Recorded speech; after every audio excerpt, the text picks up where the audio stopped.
Амьдрал олон өнгөтэй. Бас хүн бүр өөр өөрийн өнгөтэй. Яриа бүхэн шинэ өнгө. Зочин бүр өөр түүхийг өгүүлэх Тод өнгө подкаст. Баасан гараг бүр 15 цаг 5 минутаас амьдралыг өнгөлөх цагтай хамт байгаарай.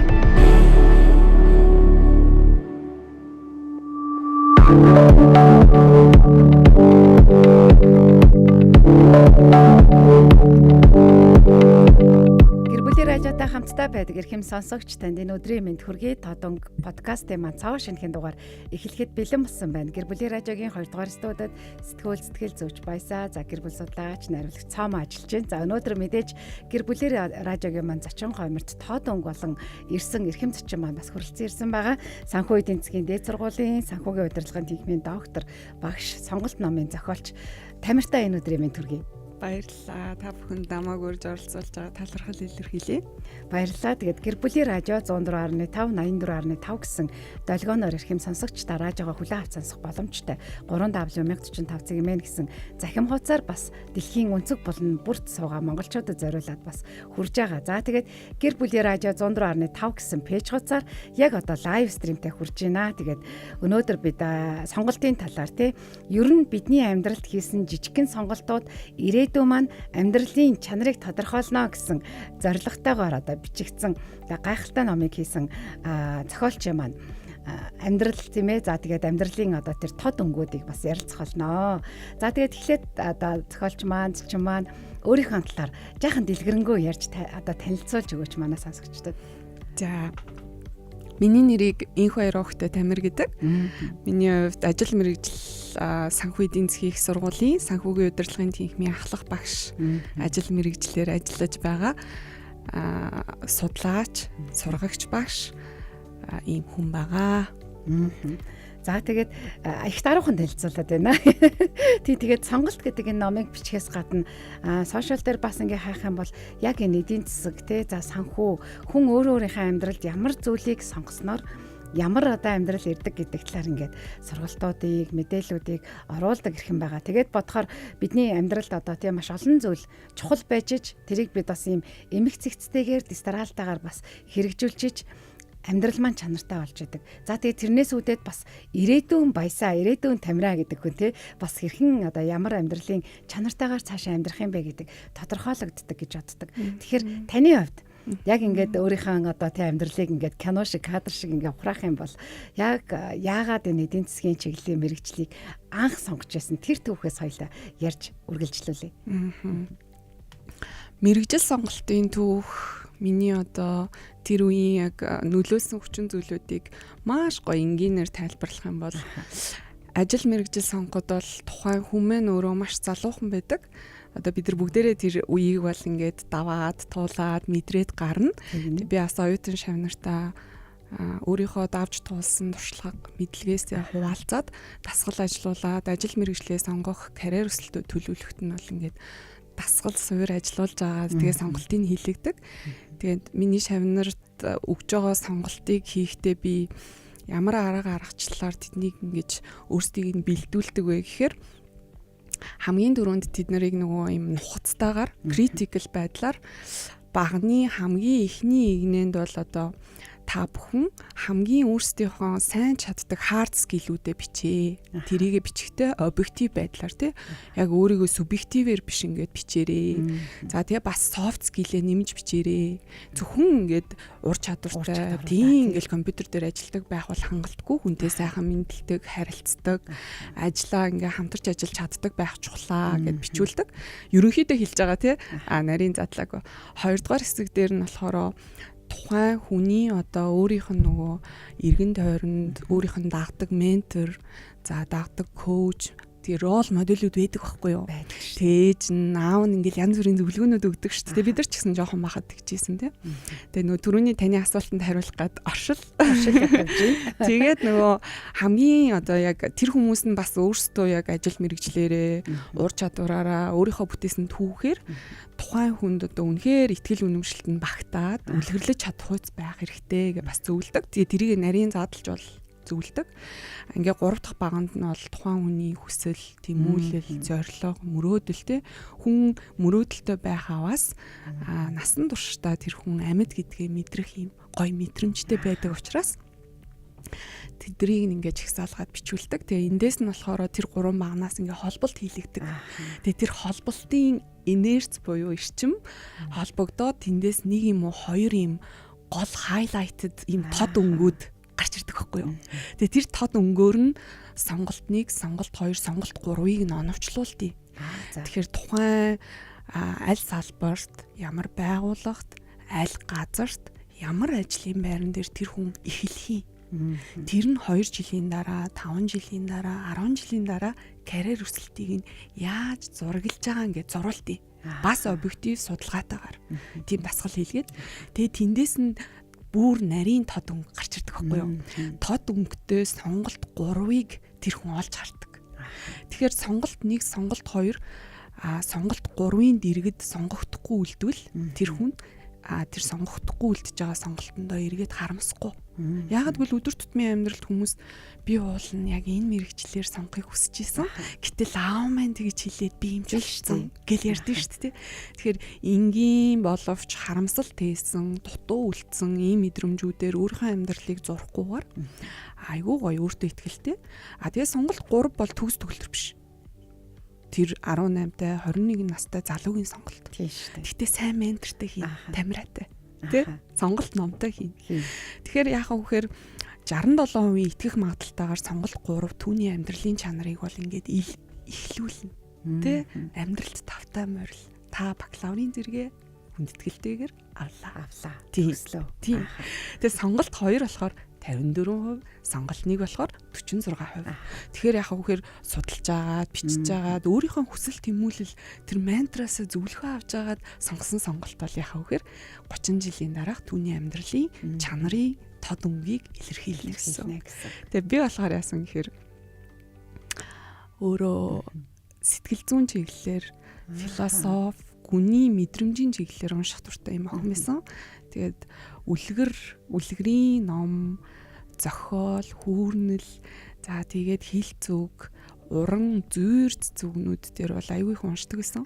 Тэгээд мэдээж яг энэ чиглэлээрээ шалгалт өгсөн. Тэр сургуультай тэнцсэн. Эхний 13-т одоо орсон. Харин тухайн зах зээл, өсөлт, ажлын байрны орчин буюу одоо банк санхүүгийн салбарт бол маш гоё юм офис хувцастай, өндөрс гэдэг готалтай. Тэгээд ажлын байрны 5 дахьтай, орчин гоё юм тоглог, системтэй. Тэгээд санхүү банкны үйлчлэгийг иргэд харилцагчдад үзүүлдэг. Ингээ банкны салбарыг сонгоод санхүүгийн мэрэгчлэр мэрэгжил эзэмшсэн. Үүнд маань бол миний аав буюу инх хоёр гэдэг хүн бол зөвлөгөө өгөөд менторлоод явсан. Тэгээ миний амьдралын маань хамгийн том рол модель аав маань учраас би аавтайгаа ярилцаад тэгээд яг энэ мэрэгчлэрээ докторийн зэрэг хамгаалсан. Мөрөөдөл маань бол байгаа. Одоо нөгөө иргэдийн амьдралын тэнцвэр хэрхэн яаж альва зүйлд хандах мөн чанар, тэр хайрыг яаж мэдрэх үү, яаж эерэг сайхан сэтгэлтэй байх уу гэдэг энэ мөрөөдөл тэдэрт хүргэе гэсэн мөрөөдөл маань бол байгаа. Тэгээ би мөрөөдлөө үргэлж тэрвэрэд явдаг. Хизээж одоо түүнийгээ бол үлдээдгүй орхиж хаяагүй тийм болохоор яг санхүү банкныхаа чиглэлээр бол амьдралынхаа карьер, ажил мэргэжлийн сонголт бүх зүйлийг түүчэлж эхлүүлсэн. Тэгээд энэ чиглэлээрээ төрөл бүрийн салбарт одоо өөрийнхөө туршлага мэдлэгийг хуваалцаад ингэж явж байгаамаа. Сонирхол нь болохоор өөр исэн байна. Тэгээд тэр үед бас ингээд зах зээл тэг нийгмийн амьдралын одоо яг энэ мэрэгжил ямар мэрэгжил зах зээлд эрэлттэй вэ гэдгээс шалтгаалаад аавынхаа зөвлөгөөгөөр санхүүгийн мэрэгжлийг эзэмшсэн байна. Тэгэд би бас их гайхчихсан байхгүй санхүүгийн мэрэгжилтэй хүмүүс чинь энэ одоо ягдаг үлээ яг нэг юм харахад юм дарамхан дөө тий байдаг. Тэгэхэд ингээд таны одоо пэйжийг дагаад ингээд яг ингээд сургалт өгж байгаа, мэдээлэл өгж байгааг харахаар бүр маш их юм нөгөө нэг гоё нээлттэй хүмүүстэй юм гоё харилцааг үүсгэж байгаа тий тэр өгөх гэж байгаа санаа агуулга юм тов тодорхой айгу ойлгомжтой өгдсөн байхгүй. Тэгээд хөөх бүр ингэж гоё тий илэрхийлж чаддаг. Тэгээд ингээд номынхаа тайлбарыг яг энэ санхүү эдийн засгийн одоо хүмүүст мэдээллийг өгөхдөө ийм их зэгцтэй мөртлөө давхар хажуугаар нь яг л таны амьдралын чанарт гэдэг яг нөгөө сэтгэл судлаачдын ярьдаг тий яг нөгөө философийн одоо сургадаг тэр зүйлс ингээ хамт багтаадсан байхгүй. Зүгээр мөнгө чухал мөнгөө л хадгал гэж биш тий эдийн засаг чи ийм гэдэг нэг ийм мэрэгжлийн одоо яриа гэхээс илүү хүний амьдралд юм айгу наагаадсэн. Тэгээд бодсон чинь нөгөө нэг сонирхолтойгоор нь хүүхэд насндаа мөрөөдчихсэн сонирхчихсэн зүйлээ одоо хүртэл хамт авч яваа. Яг өнөөдрийн те хүмүүст энэ эдийн засаг амьдралын чанараа анхаарахт нь угаасаа нөлөөлөд явж байгаа юм байна гэдгийг харлаа. Тэгэхээр ер нь бол ингээд та те санхүүгийн мэрэгчлээ болоод аавынхаа зөвснөр энэ мэрэгчлээ болоод яг өнөөдрийн зэрэгт хүрсэн байгаа амьдралтаа нөлөөлсөн олон нөлөөллүүдийг бас хуваалцаач. Ямар гоё асуулт вэ? Би энийг маш системтэйгээр энгийнээр тайлбарлахыг хүсэж байна. Түрүүний нөгөө асуултанд нэмээд нэг нэмэх хувьсагч бонус. Цалин одоо хөлний хэмжээ бол бас чухал идэг шүү. Тэгээд тэр үед хамгийн өндөр цалинтай, өндөр өсөлттэй систем, салбар, институт бол банкны байгууллага байсан шүү. Одоо бас хэвээрээ. За тэгээд мэрэгжлээ сонгосон.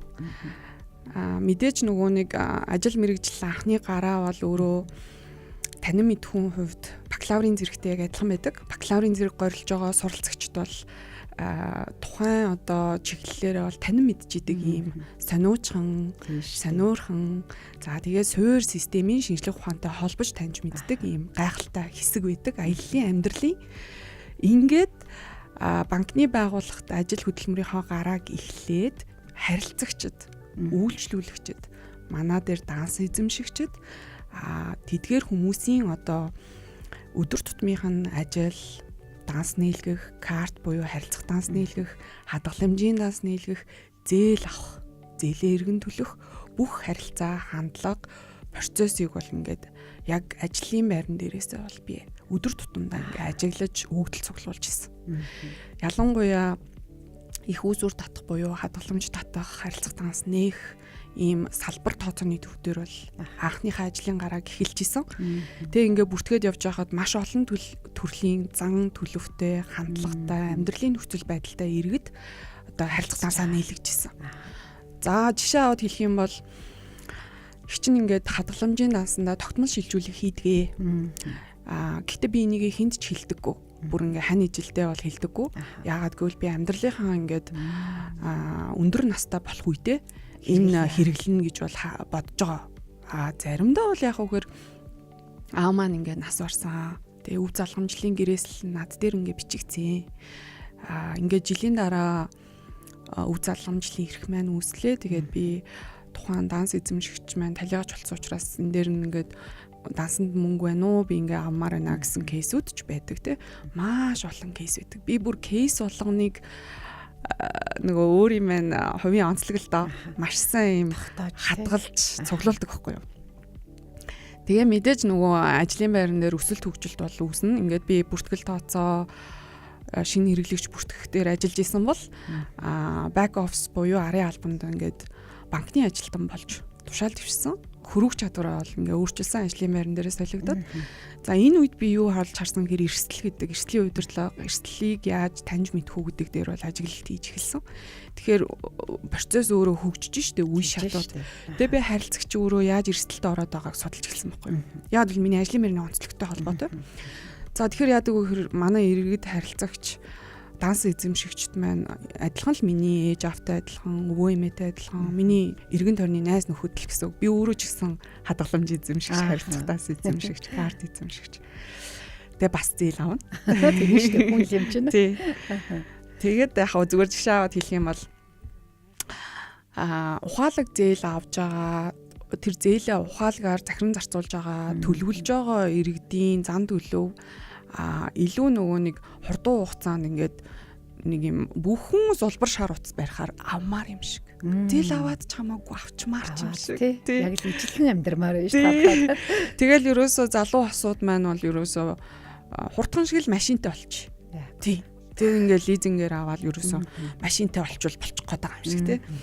Нөгөө талаасаа яах вэхээр маш сайн төлөвлөлттэй 15-аас 30 жилийн төлөвлөлттэйгээр бол үл хөдлөхийн зээл аваад үүнийгээ бол яг цалингийн орлоготойгоо харьцаануудаа ингээд тэнцвэржүүлээ төлөлт хийж байгаа тохиол мэдээж энэ бол банкны бизнест нөлөөтэй зээлээ сайн төлдөг сайн зээлдэгч нар бол мэдээж манай нөгөө хөрөнгө уургалт хэлсэн бид нар чи зээл гаргасан байгаа шүү дээ. Тэгээд зээлийн иргэн сайн хугацаанд төлнө гэдэг бол өөрөө банкны нөгөө нэг эрсдлүүдийг аюул сайн ингээд удирдах явах боломжтой. Тэгээд хоёр талаас нь ингээд хараад ажигладаг гэсэн.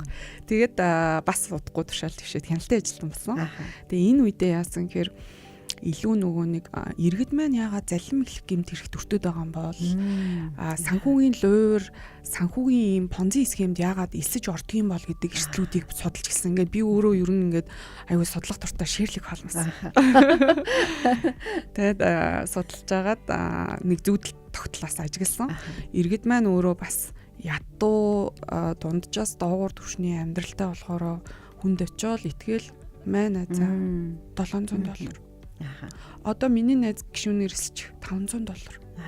Тэр нь өөрөө ямар ажил мэргэжилд эрхэлдэг байхаас үл хамааран өгчдөг.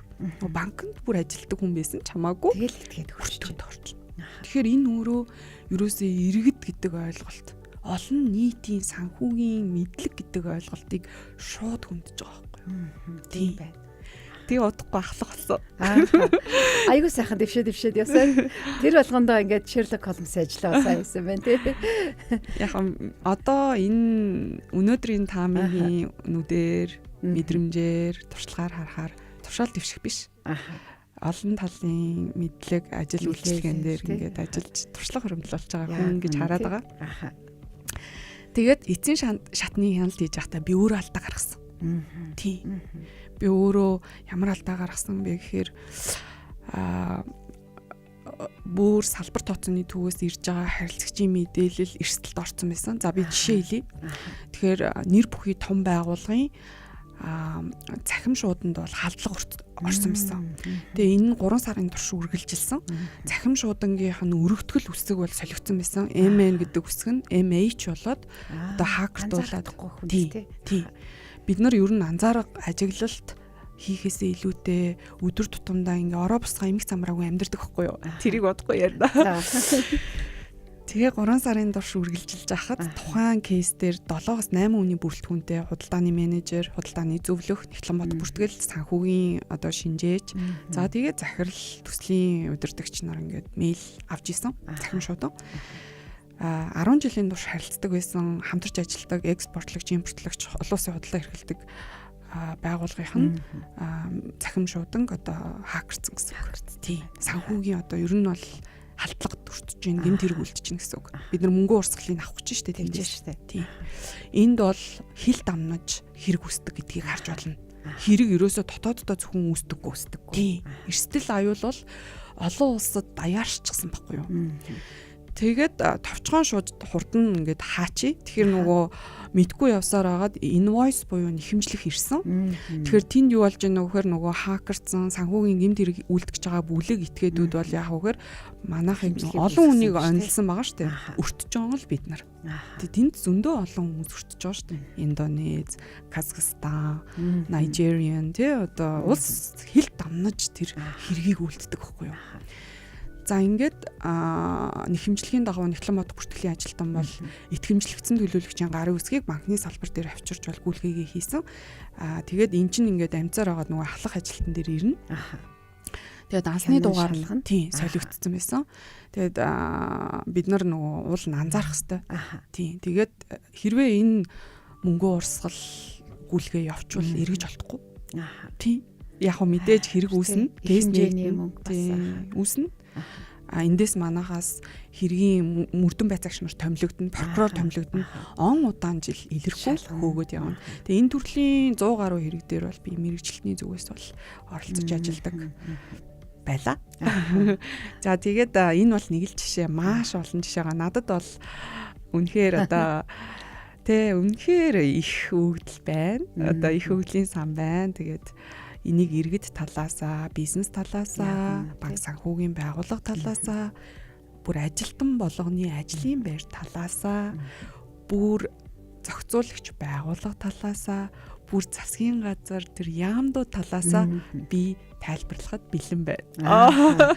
За тэгвэл ингээд энэ мэрэгжил үнэхээр одоо тийм маш олон зүйлийг анзаархад, судалхаад, ухахад, суралцахад, туршлага болоход нөлөөлж тий. Өөрийн амьдралд нөлөөсөн байна. Эргээд бас яг энэ одоо юу гэдгийг тий анзаарахтай байдаг, альваг судалдаг, ингээд дата цуглуулдаг энэ зан чанар бас олон хүмүүсийн амьдралд ч бас сайныг авчирсан байна гэж харж болохоор тий энэ ингээд таны амьдралын магадгүй олон одоо тий тэр гой тод хөнгүүдийн нэг нь байж. За тэгвэл та өөрөө тий хувь хүнийхээ хувьд яг энэ санхүү эдийн засгийн мэрэгжлийг эзэмшээд ингээд ажиллаад явж байхдаа өөрийнхөө амьдралд яг хувь хүнийхээ амьдралд ямар зөв сонголтуудыг хийсэн бэ?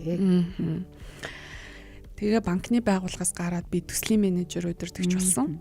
Олон улсад Монгол улсад албан ёсны дистрибьютор эрэхтэй Франц улсаас бүтээгдэхүүн оруулж ирээд энд борлуулах юм гэрээ, олон улсын гэрээ, худалдааны тий гэрээ, за тэгээд агуулах, тээвэр зууч, нөгөө борлуулалт, маркетинг тийм бүх талаар нь ингээд энэ төсөл дээр бол гишүүнээр оролцож ажиллаад нөгөө банк талаасаа иргэд харилцагч бизнесийн байгууллагуудаа харж исэн бол одоо би бизнесийн байгууллага талаасаа банк санхүүгийн байгууллагатай харилцаж эхэлсэн байхгүй юу. Тэгээд энэ хугацааныхаа дунд үед мастрын зэрэг горилж өөрийнхөө банк санхүүгийн одоо салбар дахь чиглэлээр эрсдлийн чиглэлээр мастрын зэрэг хамгаалсан. Тэгээд мастрын зэрэг хамгаалж байхдаа эрдэм шинжилгээний хуралд ороод мундаг судлаач нартай мөр зэрэгцэн судалгаа хийж үр дүнгээ танилцуулаад бас нэг шагналт байранд орсон. Мастер хэдэн он хамгаалж байсан? 2018. Тэгээ энэ маань өөр аяллаа маань сонголтыг хийх цаашаа өрнөлөх тий. Тэгэхээр сонголт өөрөө чанартай байхад хүн алддаг, эргэлддэг, өөрөө эрсдэлд өртдөг, өөрөө хасах цэг рүү ордог юм шүү гэдгийг л бас хэлмээр байна. Тэгээд багш нь, зохиолч нь, ментор нь яг адилхан энэ амьдралын аялал тэр цаг уурыг өөрчлөлттэй мөр зэрэгцэн түүнийг яг л хүн яаж тэр эрсдэл аюул амьдралын сорил бэрхшээлийг туулдгүй адилхан зарчмаар туулаад тэгээд нөгөө номоо бичих мөрөөдөл маань ингээ хамт явж исэн байна. Хамт явж исэн байна тий. Ер нь бол ингээд та бол одоо доктор хүн шүү дээ. Тэгээд би бол магистрийн зэрэгээ хамгаалж байхдаа бараг л хүстэй талхаагаа зулгаагаал ингээд судалгаа хийгээл байж байхдаа л тэгээд төгссөний дараа ард нь гарсны дараа их баяртай байсан тий олон хүмүүс надаас за одоо доктор хийзээ хамгаалах гэж байна гэж асуусан. Би тэгтэн нөө гэдэг ягд ч юм өгсөн. Тэгээ ингээд харсан чинь бас болох юм биш үү гэдэг юм урмыг өнөөдөр бол миний хувьд авч чинь ягаад нөө гэсэн бэ гэхээр ажлын хажуугаар ингээд сураад ингээд нойр хойлоо хасна гэдэг бол ямар их зүйл вэ гэдгийг мэднэ. Тэгээд тэр судалгаа хийн гэдэг нь бас ямар их юмны ард гардгийг мэдж байгаа учраас за одоо би ч жоохон зогсъё доо гэдэг нэг юм паузыг авсан байхгүй. Тэгээд одоо таныг ингээд харахтаа хүүх ямар гоё юм дахиад цаашаа сурах тий юм уран байна гэдгийг. За тэгвэл 18 онд магистр хамгаалаа тэгээ явж байхдаа тэгвэл одоо би тий магистр болчлаа. Давхар хажуугаар нь овоо хэмжээний туршлага хоримтол болчлаа. Энэ зүйлийг эргээд би нийгэмд буюу хүмүүст яг ингээд амьдралаа чанартай авч явахт нь тэр нэг жижигхэн сонголтод нь их чухал байвал таны амьдрал үнэхээр сайн сайхан байна гэдэг энэ номыг бичих тэр тээж явж исэн мөрөөдөлтэй хизээ яаж биелэл болж одоо ингээд олон хүмүүст нөлөөлж байгаа тий гол нь тэр номын утга агуулга хүмүүсийн амьдралд яаж нөлөөлөх юм бэ гэдэг маш чухал байгаа дээ шүү дээ. Энэ түүхээс авалцаач. За одоо үнэхээр ингээд яг бүр ингээ яриулж байна. Тэгээ би 2019 оны 10 сард багш болох санал урилга авсан. Тэгээд магистр хамгаалахдаа мэдээж өөрийнхөө нөгөө нөөц боломжоо дайчлаад суралцсан учраас бас багш болооч гэд санал ирсэн бахаа гэж бас боддог. Тэгээд шалгалтаа өгөөд хичээлээ одоо заагаад ярилцсанд ороод ингээд 2020 оны 1 сард миний тушаал гарсан. Тэгээд хамгийн түрүүнд авсан ажлын даалгавар таск маань юу байсан гэхээр иргэдэд одоо хувийн санхүүгийн удирдлага гэдэг ойлголт бол байдгаа. Тэгээ санхүүгийн систем өөрөө 3 орчинтой байхгүй юу? Нэг нь иргэдийн өрхийн санхүү, хоёр дахь нь байгууллага бизнесийн санхүү, компанийн санхүү, гурав дахь нь бол төрийн санхүү буюу засгийн газрын макро түвшнийх тийм учраас тухайн үед бол би их сургуулийн багш академик салбарт ингээд карьераа эхлүүлсэн. Тэгээд энэ нь өөрөө яг тэр таск буюу анхны авсан ажил даалгавартай бас нэгт холбоотой. Тэгээд миний номонд тэр бүх төгс байгаа. Энэ ажил даалгаврыг авахд бол надад маш том сорил бэрхшээл бол тулгарсан. Юу байсан гэхээр хоёр зүйл байсан. Эхнийх нь болохоор би энэ ажил мэргэжилтэд чин сэтгэлээсээ ур чадвараа шингээгээд өсөж хөгжөөд суралцаад явахын тулд маш том төслийг хэрэгжүүлэх шаардлагатай болсон. Тэгэд энэ аяллаа бас номондоо тусгаад өгсөн байгаа. Тэгээ би өөрөө ийм төслийн уралдаанд баг бүрдүүлж ороод бид нар бас амжилт гаргасан. Яг энэ одоо бичсэн байгаа номныхоо төслийг хийжсэн гэсэн үг. Суур төслийг 20 онд. Тэгээ бид нэр төрүүлсэн. Олон улсад бол бүр цэцэрлэгийн өмнөх боловсролт нь энэ сургалт мэдээллийг ордог. Бүр системжүүлсэн. Манай улсад бол шаардлагатай байна, хэрэгцээтэй байна, эрэлтэн байгаа мэн гэдгийг бол бид нар энэ төслөөрөө харсан. Тоо баримтаар, фактаар гэсэн үг тийм бодлого баримтаар. Ингээд хавар болон зуны турш бол өөрийгөө даачлан би өөрөө ер нь альва нэг зүйлийг ихлүүлж, зорж, мөрөөдөх юм бол түүндээ чин сэтгэлээс хандаж бүх нөөцөө ингээ хуваарлдаг. Сахилга баттай явдаг. Үр дүнгийг хардаг. Тэгээд маш их гоё олон улсын сурагчдуудыг төслөөрөө таньж мэдсэн байсан учраас тэднээсээ сонгоод Амазоноос сурагчгээ захиалаад ингээд сургалтын агуулгыг бол чанаржуулж хөгжүүлсэн. Тэгээ манайх тэрнээсээ хойш 3 жилийн дараа тэр хичээлийнхаа агуулга сургалтын төслөөр бас төслийн уралдаанд төрүүлсэн. Тэгээд энийг магистрийн төвшин ичнэ буюу одоо ажил мэргэжилтэд бакалаврын зэрэгтэй мөртлөө санхүүгийн чиглэлээр санхүү эдийн засгийн сургуульд суралцж байгаа давхар мэргэжил эзэмшиж байгаа иргэдэд мөн бакалаврын зэрэг горилж байгаа төгсөх ангийн амьдралд тавтаа морилж байгаа ажлаа сонгох гэж байгаа хүмүүст ордог гэсэн.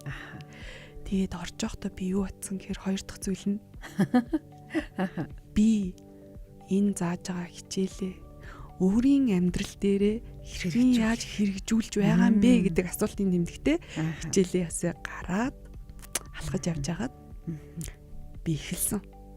Тэгэхээр хүмүүс ярьдэн шүү дээ. Одоо би хөшөрцөн, одоо оройтсон, тэг хидэлтэгдэг байж гэдэг. Яг харамсдаг шүү дээ. Тэр бол сонголтоо сайн хийгээгүйгийн л энгийн үг. Яг үнэ. Тийм. Тэгээ энэ бүгдийг банкны байгууллага, бизнесийн байгууллагаас хараад одоо академик хүн буюу нийлүүлээ заадаг хүн болчиход байна шүү дээ. Тийм байна.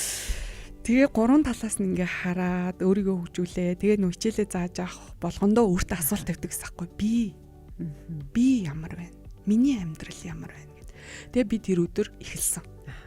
Бүх сонголтуудыг системтэй тэг цэгээс хасгаас эхэлсэн. Бүгдийг нь системжүүлсэн, бүгдийг нь зарчимд оруулсан, бүгдийг нь схемд зурсан. Тэгээд жил болгон хавар намрын семестр болгонд, сургалтаа орох болгонд, хичээлээ орох болгонд би тэр аяллаа үргэлжлүүлчихсэн. Тэгээд би нөгөө мөрөөдлөө давхар авч явчихсан.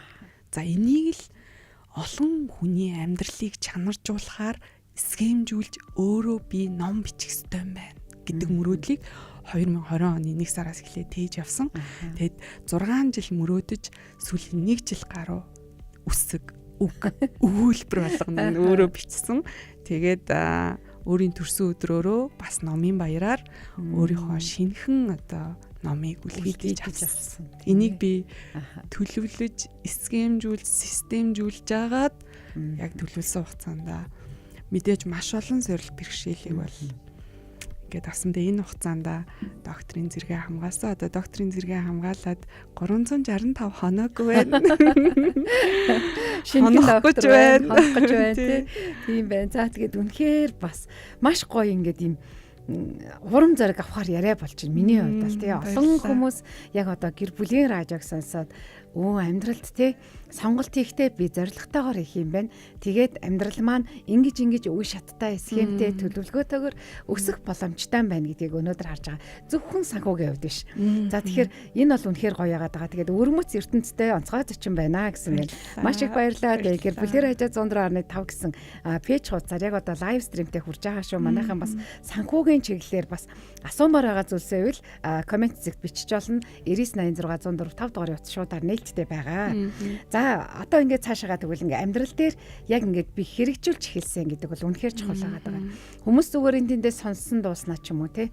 Ингэчмээр байна гэсэн болгоно одоо ч ингээд AI те өстө нэр ухаалаг бүх юм хүчсэн учраас хичээд байна. Тэгвэл хамгийн чухал нь хүн юунд итгэх вэ гэдгээ ингээд боддог штэ тий. Энэ хүн үнэхээр хэрэгжүүлдэг үү? Энэ хүн үнэхээр амнаасаа гардаг үг нь амьдрал дээр нь үйлдэл болдгоо гэдгийг хараад харсныхаа дараа итгээд тэр хүнийг ингэж дагаж дуурайдаг штэ тий. Тэгвэл яг тэр зүйл таны амьдралд одоо өрнөд сонголт гэдэг энэ ном гарч иржээ. Тэгээд түрүүнд бол мэдээж цалин мөнгө чухал штэ гэж ярьсан тий. Чухал одоо мөнгө нэг чухал бишээ. Хайр сэтгэл чухал, харилцаа чухал гэж байгаа ч гэсэн мөнгө яалтчгүй хүнийг өсөж хөгжөхтэн тий. Альваа ингэж тэмүүлэл рүү явахт нь нөлөөлж идэг шин. Тэгэл амьдрал дээр хүн болгон сайн сайхан мөнгөтэй л байхыг хүсэж байгаа шин. Шударгаар хэлэхэд тий. Тэгвэл энэ дээр иргэдэд зориулаад таны ном юм 3 чанар дээр 5 схем дээр тулгуурлаад ингээ бичсэн байгаа гэд та түрүүнээс хойш ингээ эхлэхдээ л ярьсан. Оюутнуудад би ингээд энэ 3 зүйлийг зорилгоо олгоод энийх нь ардаас ингээ схемтэйгээр явдгаа гэд энийг тайлбарлаж өгөөч. Ингүүл үнэхээр хүний амьдралын чанар сайжрах гэдэг юм уу? Таны өөрөө чинь амьдрал дээр одоо тий 20 оноос хойш хэрэгжүүлэлт үр дүнтэйгээ гоё тайлбарлаж өгвөл. За өстой үнэхээр гоё энгийн зүйлээс ярмаар байна. Бүр ингээд зүрхний угаас гараад байна. Сэтгэлийн мянцыг ингээд хөдлөж байна. Тэгэхээр номон дээр бас байгаа хүн болгоны мөнгөтэй байх, баян байх, аз жаргалыг хэмждэг хэмжүүрүүд бас ялгаатай байдаг. Энийг судлаачид 3 хэсэгт бол хуваасан байдаг. Зарим хүмүүс маш их брендийн хувцас үнэтэй, хэрэглэл үнэтэй байшин ийм үнэт идэлүүдийг хэрэглэхээр өөрийгөө ингээд баян гэж ойлгодог. Мэдээж тэрийг бол мэдрэх 10 хүчин зүйл бол байдаг судалгааны ажлууд. Зарим хүмүүс бол хандив тусламж өгж байгаа, үлсгэлэнд нэрвцэн хүүхдүүдэд тусалж байгаа. За өөрийнхөө олсон бизнесийн ашиг орлогоос нийгмийн сайн сайханд ингээд хуваалцдаг байдлаараа бас өөрсдийгөө дүүргдэг хүмүүс байдаг. Зарим хүмүүс бол ажил цалингийн хөлс орлогоороо хангалттай тэнцвэртэй амьдардаг. Эрсдэл болон одоо орлогоо ингээд дүүжин дайжангаар бол тэнцвэрхэн авч явдаг. Баланс буюу тэнцвэр. Гэртээ хараад хүүхдүүдтэйгээ халуун дулаан яриа өрнүүлээд тэр сайхан өрөөндөө дотн харилцаа үүсгээд халуун хоолой хийж идхийг бол болж байна. Баян гэж. Тэгээд би болохоор зөвхөн санхүү мөнгөтэй холбоотой чиглүүлээд ингээд номоо ингээд хүүрнэж бол холбож өгсөн. Мэдээж миний мэрэгжлийн онцлог учраас би ингээд яасан түрүү нөгөө тод өнгө маань эхлэхдээ хэлсэн хүн болгон өөрийн өнгөтэй гэж энийг би олж харсан юм. Тийм. Тэгэхээр яасан гэхээр би болохоро бусдтай хуваалцахдаа зааж чиглүүлж одоо ингэж тэг инг гэж бол өгдөггүй. Би ер нь бол ингээд тэг инг гэдэг зүйлийг бол хэлдэггүй. Би бол хуваалцдаг ментор хүн. Яагаад гэвэл би тэр хүнээ сонсдог. Би тэр хүнээ бүгдийг нь сонсоод тэр хүний нөхцөл байдал ямар байгаа вэ гэдэг дээр нь очдог, буудаг. Ингээд тухайн хүний нөхцөл байдалд нь тохирсон байдлаар түүнийг яаж амьдралаа чанартай болох уу гэдэг схемийг би зохиосон юм. Тийм. Миний зохиосон схем бол юу вэ гэхээр хүн болгон адилхан биш өөрөөрийн тод өнгөтэй. Та таксины жолооч, эмнэлгийн сувилагч, эмч, хүний аим авардаг эмчтэй. Багш сургууль хөгжүүлэгч. Та уул уурхай инженер. Та магадгүй нэг албан байгууллагын менежер. Та угтаж авдаг угталтын ажилтан. Та үйлчлэгч. Ямар ч ажил мэргэжилтээс энэ бол хайр. Энэ бол амьдрал. Тэгэхээр бид нар яг үгээр альч насандаа амьдрна. 60 наснда ч амьдрна. Тэгээ би энэ бүхнийг системжүүлээд та альч наснда амьдрна. Хизээч эхлэхэд оройтхгүй. Харин яг өөрийнхөө нөхцөл байдал тохируулаад ингээд өөрийнхөө амьдралын мөн чанарыг сайжруулдаг схемийг зохиосон. Би зохиосон. Тэгээд миний түүх байгаа. Тэгээд энэ схем болохоор юу вэ гэхээр түрүүн та хэлсэн шүү дээ. Бид нар амьдрахад мөнгө хэрэгтэй гэдэг. Тэгээд би мөнгөний нэг тавиагүй, мөнгө гэж номоо нэрлээгүй, санхүү гэж нэрлээгүй. тийм одоо мөнгөний удирдлага гэж нэрлэегүй. Аа. Яагаад гэвэл схемийн эхнийхэн сонголт. Тийм. Нөгөө түрүүн ярьсан сонголтоо хийн.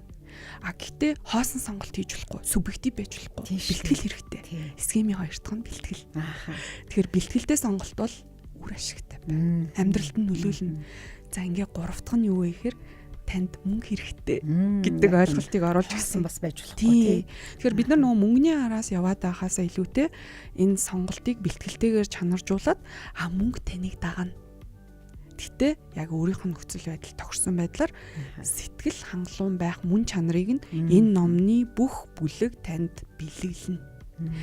11 бүлэгтээ 11 үлээ өөр үнэн бодит кейсээр тулгуурсан схемийн загвар ажиллана. Тэгээ гайхалтай, тасгалтай. Заавал үр дүнгээ хүн хэмжинэ. Ингээд мэрэгжлийн ойлголтыг би маш энгийнээр хүнд биш, дарамтгүй, түүний толгоо өвдөхгүйгээр дурлан дахин нээж унших номыг бичиж гэж зорьсон. Миний зорилго үнц нь бол номоо их зарах биш. Харин уншсан хүн болгоны амьдралд баг зэргийн нөлөөлөл өөрчлөлт ирэх тий. Яг үнэ. Ингээд дөрөвдөг нь болохоор боломж. Тэр гурвыг ажилуулвал боломжууд дүүрэн ирнэ. Ингээд тавтах нь юу гэж? Түрүүн хоёлаа байнга ирсэн шүү дээ. Амьдралын чанар. Тий. Ийм схемийг зөвсөн. Хүн болгоно л одоо амьдралын чанар сайн байхыг хүсдэг. Энэ нь одоо бид хоёр амьдралын чанар гэж ярьж байгаа болгоч гэсэн хүн болгон сайн сайхан амьдрахыг хүсдэг. Тэгээ энгийнээр хэлэхэд тэгээд энэ зүйл рүү яг ингээд хөтлөж байгаа тэр мэдээллүүдийг харж байхдаа би энэ болгоныг хүмүүс ингээд мэдээд аваасай тий одоо ойлгоод аваасай гэж хүсээд таныг өнөөдөр урьсаа. Тэгээд нэвтрүүлэх юм цаг том баг болсон байна. Тэгэхээр одоо юу гэдэг нь те мөнгө бодоол мөнгийг одоо төрөвчөө саранд ингэвэл гээл те маш олон хүмүүс ингээл янз бүрээр мухар сүсгэр ч юм уу эсвэл за хэмжээгээр гинтхэн мөрөөдөж байгаа л мөнгөтэй болно гэдэг ч юм уу. Энэ зүйл бол огтос бишээ гэдгийг өнөөдөр энэ сонголт ном маань те таны амьдралынхаа одоо өөрийнхөө туршлага хэрэгжүүлэлт эргээд маш олон кейсүүд дээр ажилласан жишээгээр бичигдсэн бодит ном байна. Тэгэхээр эргээд яг одоо сонсож байгаа сонсогчдоо тий та мөнгөний талаар одоо санхүүгийн талаар нэг их том мэдлэг гэхээс илүүтэй энэ л зүйлийг ойлгочвол гэдэг зүйлийг өгсөнд үнэхээр баяртай байна. За тэгээ эдийн засгийн талаарх одоо санхүүгийн талаарх мэдээллийг ингэдэг ч хүмүүс би чи ер нь энэ дээр ч нэх олигтой юугүй мэдлэггүй дээ тий. Тэгэл болгоол явдیں۔ Тэгэл уртлаа аваад хойтлоо нөхөл хойтлоо аваад уртлаа нөхөл ингээл амьдарч энэ Монголын амьдрал нөхцөл чи юм гэж хэлэх гээд идэг. Тэгвэл Монголын амьдрал нөхцөл донд та өөрийнхөө боломжинд таарад гэж түрүүнд хэлсэн тий. Энийг яаж тааруулах вэ? За номонд маань 11 бүлэг байгаа гэж түрүүнд дурдсан. Хүн ингээд өөрийнхөө нөхцөл байдлыг таниад хадгаламж хуримтлалаа үүсгээд эрсдлээд хараан байршуулад даатглаа төлөвлөөд ажил мэргэжлээ өсөж хөгжүүлээд за тэгээд үн цаасуудад хөрөнгө оруулаад тэтгэр төлөвлөлтөө гаргах юм системтэй ном баггүй юу? Тэгэхээр чи нөгөө нэг бүлэг болгоно хоорондоо холбоотой бүлэг болгоно 4 хэсэгтэй тэгээд 3 зарчмаа бас хэлээд яриагаа дуусгамаар байна. Одоо юу гэдэг нь би турчаад мөнгөтэй болно. Мөнгөтэй болчоо турна. Тэгээд турчаад мөнгөтэй болчоор аз жаргалтай болно гэдэг тийм байхгүй. Гинт баяжна гэж байхгүй.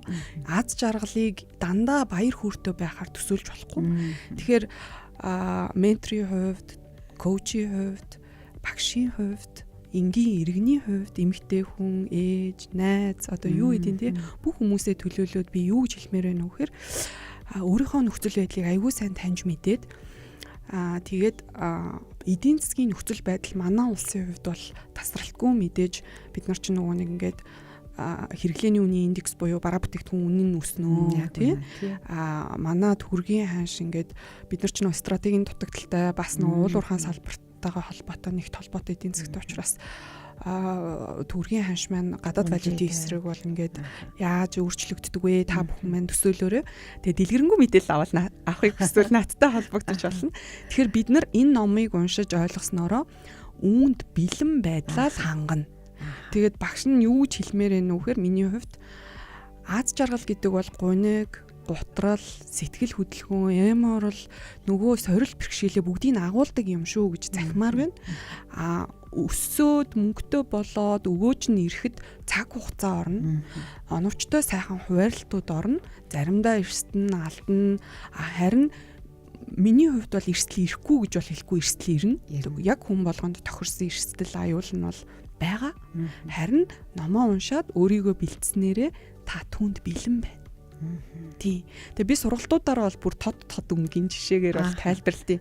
Одоо богино хугацаанд сонсогчдтойгоо ингээд суурийг нь хуваалцаж байгаа учраас ингээд амтлуулаад өнгөрөх. Харин тэгэхээс аргагүй. За тэгээд нэвтрүүлгийн цаг маань энэ төрөд өндөрлөж байна. Сонголт доктор Тамир Их Баяр гэсэн пэйж хуудас байдаг. Тэгээд би бол дагаад одоо юу гэдгийг те би өөртөө хэрэгтэй мэдээлэлүүд ингээ авдаг те. Сошиал гэдэг зүйл чинь өөрөө ингээд ямар сайн мэдээлэл вэ тэрийг өөртөө авах тий. За тэгээд болж өгвөл тэр хар бараа мэдээлэлээс хол байх л гой зүйл байдаг штэ. Тэгэхээр болж өгвөл бид нэр бие биенийхээ тэр сайныг хараад тэр тод өнгийг хараад миний амьдралд юу чухал вэ гэдгийг харах нь чухал учраас өнөөдөр би бас тод өнг нэвтрүүлэхтэй сонголт доктор Тамир Их Баяр гэдэг одоо пэйж хуудастай. За тэгээд санхүү эдийн засгийн дээд сургуулийн санхүүгийн удирдлагын техникийн доктор ахлах багш сонголт номын зохиолч Тамирыг урлаа. Тэгээд өнөөдөр бас үнэхээр чухал мэдээллийг манай радиогийн сонсогчтой хуваалцсан танд баярлалаа. Тэгээд цаашдынхаа ажилд өндөр амжилт хүсье. За маш их талархаж та бүхэнд одоо хиасли. Тэгээд сонголт гэдэг үг маань томоор кириллээр бичигдээд доктор Тамир Их Баяр нь латинаар байгаа шүү. Тэгээд Instagram бусад бүх сувгуудаар байгаа шүү. Тэгээд танаа хамт олонд ажлын өндөр амжилт, хамгийн гол нь эрүүл мэндийг хүсье. Баярлалаа. За тод өнг нэвтрүүлэг маань энэ түрээд өндөрлөж байна. Гэр бүлийн радиогийн 2 дугаар студид сэтгэл судлаач Баясаа, найруулагч гэр бүл судлаач Цоом ажилласан өнөөдрийн маань зочноор Тамир оролцлаа. Амралтын өдрүүдэд сайхан өнгөрүүлээрэй. Баярлалаа.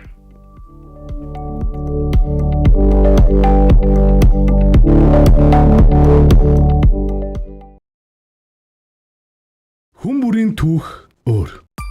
Гэхдээ тэдний дотор ижил нэг зүйл бий. Тэр юу вэ гэвэл хүн бүр хүсэл, мөрөөдөл, зорилготой. Өнөөдрийн зочны түүх таны дотор хүсэл эрмэлзэл, бодол ойлголтыг өгсөн бол түүнийхээ төлөө ямар нэг зүйл заавал хийгээрэй. Тод өнг подкаст.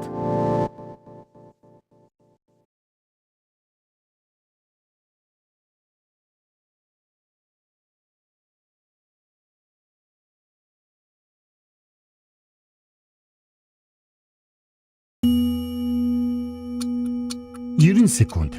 Хүний амьдралд өөрчлөлт авчрах богинохон хугацаа. Зөвхөн 1 минут хагасны дотор та бусдын амьдралд шинэ боломжийг олгоно. Маркетингийн утас 8866 1045